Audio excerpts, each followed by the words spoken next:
আমার 9 মাসের স্বাদ কবে দেওয়া হবে তোমাদের মধ্যেই একজন আমাকে জিজ্ঞেস করেছে। আর তাছাড়াও অনেকেই জিজ্ঞেস করছে আমার এখন কত মাস বা কত সপ্তাহ চলছে। তোমাদের সব প্রশ্নের উত্তর আমি হয়তো সবসময় দিই না, কিছু কিছু জিনিস আছে যেগুলো হয়তো সবসময় ওপেন করাটা ঠিক না, তবে আমি যতটা পারি তোমাদের সাথে কিন্তু শেয়ার করি। তোমাদের আমি আগেও বলেছি যে আমার ডেলিভারি ডেটটা এপ্রিলের একদম শেষের দিকে পড়েছে, আর শেষের ইউএসজি রিপোর্টটা দেখেই কিন্তু ডাক্তার ডেলিভারি ডেটটা বলে। আর 9 মাসের স্বাদ যেহেতু বাপের বাড়ি থেকে দেওয়া হয়, আর আমার বাপের বাড়িতে কিন্তু স্বাদ দেওয়ার কোনো নিয়ম নেই। যদি স্বাদ দেওয়ার নিয়ম থাকতো তাহলে মার্চ মাসেই কিন্তু 9 মাসের স্বাদ দিত। আর এই কথাটা ছোটবেলা থেকেই শুনে এসেছি, যাদের মধ্যে স্বাদ দেওয়ার নিয়ম নেই তাদের নাকি স্বাদও দিতে নেই। আমাদের বাড়িতেও ওই নিয়মটা নেই, সেই কারণে কিন্তু আমাদের বাড়িতে আর স্বাদ দেওয়া হবে না। তবে আমার পছন্দের মতন জিনিস মা কিন্তু মাঝে মধ্যেই আমাকে বানিয়ে খাওয়ায়, যেহেতু একসাথে ওই জিনিসগুলো আমাকে সাজিয়ে দিতে পারবে না। সবার নিয়মটা তো আর একরকম না। তো তোমাদের মধ্যে কি এরকম কারো নিয়ম আছে? যদি থেকে থাকে অবশ্যই কিন্তু কমেন্টে জানিও।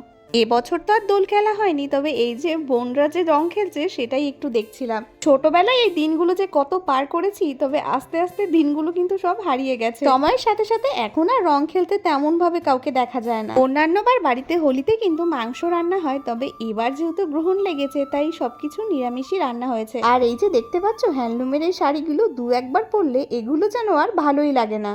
শাড়িটাকে পুরো বাদ দেওয়াই হবে। তবে মা ভাবছে এই শাড়িটা দিয়ে কিছু একটা বানাবে। এত বড় শাড়ি দিয়ে মা দেখো কোনটুকু একটা পাপোশ বানিয়ে ফেলেছে। ছোটুর আবার এদিকে অবশেষে রং খেলা হলো, আর ওকে তো চেনাই যাচ্ছে না। রান্না বান্না আজকে অনেক তাড়াতাড়ি হয়ে গেছে, যেহেতু খাওয়া দাওয়াটাও তাড়াতাড়ি করতে হবে। ঘরের মোটামুটি কাজকর্মগুলো সব সেরে ঘরটাকে এখন ঝাড় দিয়ে নিচ্ছি। ঘর ঝাড় দেওয়ার পর বসেছিলাম একটু টক দই খাওয়ার জন্য, কারণ এরপরে যাব হচ্ছে স্নান করতে। আর আজকে পুজোটা না আমিই দেবো, সেই কারণে ঠাকুরের জন্য একটু মিষ্টি আনিয়েছিলাম। আর এইদিকে স্নান করে পুজো দিতে বসেছি। ছোটু আমাকে সবকিছু গুছিয়েই দিয়েছে, কারণ নিচে বসে গোছাতে না অনেকটা কষ্ট হয়ে যায়। নিচে বসতে যেহেতু অনেকটাই কষ্ট হয়ে যায়, সেই কারণে পুজোটা আর এখন তেমন ভাবে দিই না, মাঝে মধ্যে সন্ধ্যেটা একটু দিই। আর আজকে দেখো কি কি রান্না হয়েছে। নিরামিষ দিনে ফ্রাইড রাইসের সাথে আমার আলুর দম খেতে বেশি ভালো লাগে, যেহেতু আমি পনির খাই না। ভেজ ডালটাও কিন্তু বেশ ভালো হয়েছে, আর সঙ্গে আজকে একটু চাটনি পাঁপড়ও করেছিল। আমি যেহেতু টেবিলের উপর একাই বসেছি, তাই মা কিন্তু বাটিতে করেই আমাকে সবকিছু দিয়েছে, না হলে বারবার উঠতে হবে।